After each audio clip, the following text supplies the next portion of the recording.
Hey guys, तो part first मैंने explain कर दिया है। पार्ट सेकंड की शुरुआत में हम चेयरमैन की अनाउंसमेंट को देखते हैं, जो बोलते हैं कि जो भी मेरा पैसा है वो सब कुछ मैं अपनी ग्रैंड डॉटर ओफिलिया के नाम कर रहा हूँ। तो ओफिलिया की बुआ भड़क जाती हैं और बोलती हैं कि मैं इस घर की बड़ी हूँ, आपको मुझे ये सारी चीज़ें देनी चाहिए, लेकिन आप तो अपनी ग्रैंड डॉटर को दे रहे हो, यदि आपको देना ही है तो आप मेरी बेटी को दे दीजिए ना। जिस पे चेयरमैन बोलते हैं कि मैं तुमसे पूछ नहीं रहा हूँ, मैं तुम्हें बता रहा हूँ कि जो कुछ भी मेरा है वो सारा ओफिलिया का होगा।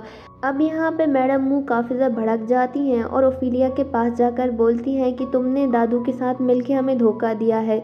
तुम ऑलरेडी डिस्कशन कर रही थी और तुमने दादू को अपनी बातों में लेकर सारा सब कुछ अपने नाम करने का सोच लिया। ये तुमने ठीक नहीं किया ओफिलिया, मेरी बेटी भी यहीं खड़ी है, मैं उसको सब कुछ दिलवाना चाहती हूँ। जिस पे ओफिलिया बोलती है कि दादू कोई बच्चे नहीं हैं और जो कुछ भी उन्होंने मुझे दिया है अपनी मर्जी से दिया है। तो उसकी बहन आगे आकर बोलती है कि अच्छा, दादू ने तुम्हें सब कुछ नहीं दिया, तुमने उनसे धोखे से लिया है, और तुम्हारे तो 2 बच्चे भी हैं बिना शादी किए, तुमने तो 2 बच्चों को पालना चालू कर दिया है और इनका बाप कौन है आज तक हमें ये भी नहीं पता। जिस पे ओफिलिया को गुस्सा आता है और वो उसे थप्पड़ मार देती है और बोलती है कि आज के बाद मेरे बच्चों के बारे में उल्टा सीधा कुछ भी नहीं कहना। तो उसकी बहन उसके ऊपर पानी फेंकने वाली होती है कि इतने में लियाओ आकर उसे बचा लेता है और लियोन बोलता है कि तुम इतनी बड़ी हो और लेकिन तुम्हें घर के इतने ज़्यादा बुली करते हैं और तुम कुछ भी नहीं कहती, तुम पागल हो क्या। और फिर वो बाद में सबको मुड़ के बोलता है कि ओफिलिया मेरी है, आज के बाद कोई भी उसे बुली नहीं करेगा, और वो उसे वहाँ से लेकर जाने लगता है। अब इसकी आंट नाटक करती है सबके सामने कि जैसे सब कुछ नॉर्मल है और बाद में ये सारे गेस्ट उनके ऊपर हंसने लगते हैं। अब ओफिलिया को वो लेकर आकर बोलता है कि मुझे तुमसे बात करनी है, लेकिन ओफिलिया यहाँ से चली जाती है क्योंकि उसका असिस्टेंट आ जाता है। तो वो उससे बोलता है कि तुम्हारी इतनी टाइमिंग ख़राब क्यों है असिस्टेंट, तुम्हें समझ नहीं आता कि तुम्हें नहीं आना चाहिए, मैं ओफिलिया से बात कर रहा था। तो वो असिस्टेंट सॉरी बोलता है और बोलता है कि सर रिजल्ट आ गए हैं और ये दोनों बच्चे आपके नहीं हैं क्योंकि डीएनए नेगेटिव आया है। अब हम देखते हैं कि रात को अकेले आकर वो सारी मेमोरीज़ को याद करता है और रोने लगता है और एलसीडी में अपनी सारी मेमोरीज़ देखता है निंग के साथ और बोलता है कि पता नहीं निंग मुझे छोड़ के क्यों चली गई और ये बच्चे भी मेरे नहीं हैं, अब तो मैं और कंफ्यूज हो गया हूँ। यहाँ पर रात को ओफिलिया भी सोचती है कि वो कितना वियर्डो है और मुझे समझ नहीं आता कि लियोन ने आखिर मुझे बचाया क्यों। अभी सुबह होते रेडी हो जाती है और अपने बच्चों को बाय बोलकर कंपनी के काम करने के लिए जाने लगती है क्योंकि आज इसका पहला दिन था। और पीछे से लियोन भी आ जाता है क्योंकि लियोन भी इनके साइड वाले घर में शिफ्ट हो गया है। अब ओफिलिया बोलती है कि तुम यहाँ क्या कर रहे हो, तो लियोन बोलता है कि मैं तुम्हारा नया नेबर हूँ, और ओफिलिया मुँह चढ़ाकर यहाँ से चली जाती है। अब बच्चे लियोन को बुलाते हैं और उसे वॉच देते हैं, कहते हैं कि आज से आप भी हमारी फैमिली में शामिल हो जाइए, और ये वॉच है जिससे हम एक दूसरे की लोकेशन का पता करते रहते हैं, और बच्चे उस वॉच की सेटिंग कर देते हैं। अब ओफिलिया कंपनी में काम करने के लिए आती है तो लियोन पीछे से आ जाता है, तो ओफिलिया बोलती है कि अच्छा तुम मेरा पीछा करते यहाँ पर भी आ गया, अब ये मत बोलना कि तुम ये कंपनी ज्वाइन करने वाले हो। जिस पे वो बोलता है कि तुम्हें पीछे देखी फोटोग्राफ दिख रही है, इतनी बड़ी फोटोग्राफ इस कंपनी में लोग मेरी क्यों लगाएंगे। जिस पे उसे पता चलता है कि लियोन की ये कंपनी है और वो बोलती है कि तुम मुझसे लेकिन दूर रहना, मैं सिर्फ यहाँ पर अपना काम करने के लिए आई हूँ। बाद में वो उस फोटोग्राफ के पास जाती है और उस पोस्ट का मजाक उड़ाने लगती है, तो असिस्टेंट भी हंसने लगता है।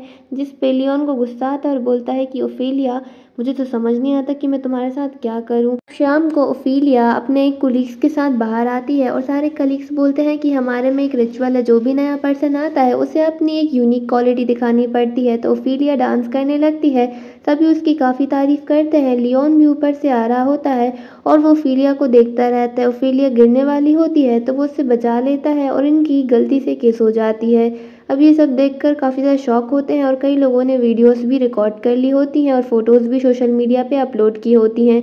हमें यहाँ पर लियोन की फ्रेंड को दिखाया जाता है, वो सारी फ़ोटोज़ देखती है और 7 साल पहले का सीन दिखाते हैं जब ये लियोन के पास गई थी थाईलैंड और ये दोनों अपने हनीमून पे थे। तो लियोन ने निंग को उससे इंट्रोड्यूस कराया था और दूसरे ही दिन इसकी फ्रेंड ने गुई ने जाकर कुछ गुंडों को कॉन्ट्रैक्ट दे दिया था निंग को मारने के लिए।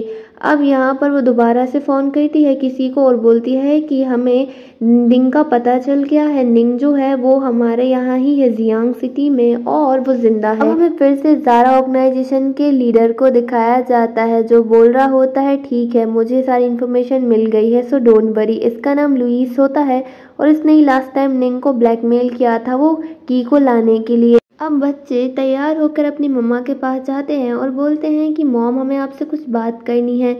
आपको जो लियोन अंकल हैं वो कैसे लगते हैं? लियोन भी इनकी वॉच कॉल पे होता है, तो वो सारी बातें सुन रहा होता है और बच्चे जानबूझकर ऐसे क्वेश्चन पूछते हैं और बच्चे बोलते हैं कि लियोन अंकल आपके लिए सबसे अच्छे ऑप्शन है। ये सिंगल है 7 साल से और ये हमें भी काफ़ी ज़्यादा प्यार करेंगे। आपके लिए 10 ऑन 10 ऑप्शन यही है।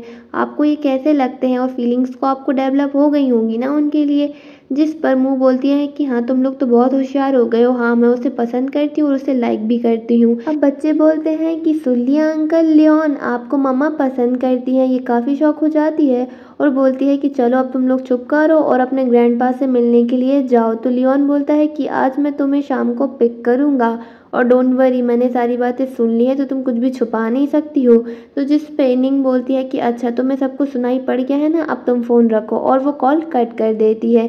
वहीं पर बच्चे भी काफ़ी खुश होते हैं और बोलते हैं कि फाइनली हमें हमारे पापा मिल ही गए और हमारी मम्मा भी अब अकेली नहीं रहेंगी। जिस पर बोलती है ठीक है, अब तुम लोगों ने यदि सब कुछ कर लिया हो तो जल्दी से रेडी हो जाओ। लियोन सब कुछ ऑफिस में बैठ के सोच रहा होता है कि आज उसे निंग के साथ क्या क्या करना है। इतने में गुई आ जाती है और बोलती है कि तुम क्या रात को सोए नहीं हो? तुम्हारा फेस काफ़ी ज़्यादा फूला फूला दिख रहा है। तो वो बोलता है कि मैं सोया हूँ, तुम्हें मुझसे क्या चाहिए? तो हमें पता चलता है कि लुई इसी की कंपनी में प्रोजेक्ट मैनेजर का काम करती है और ये उसकी काफ़ी अच्छी फ्रेंड है। तो वो बोलती है कि मुझे पता चला है कि निंग वापस आ गई है, तो तुम उसे भूल क्यों नहीं जाते? मैं नहीं चाहती कि तुम दोबारा से हर्ट हो। जॉन बोल देता है कि तुम यहाँ से चली जाओ, मैं जानता हूँ कि मैं क्या कर रहा हूँ।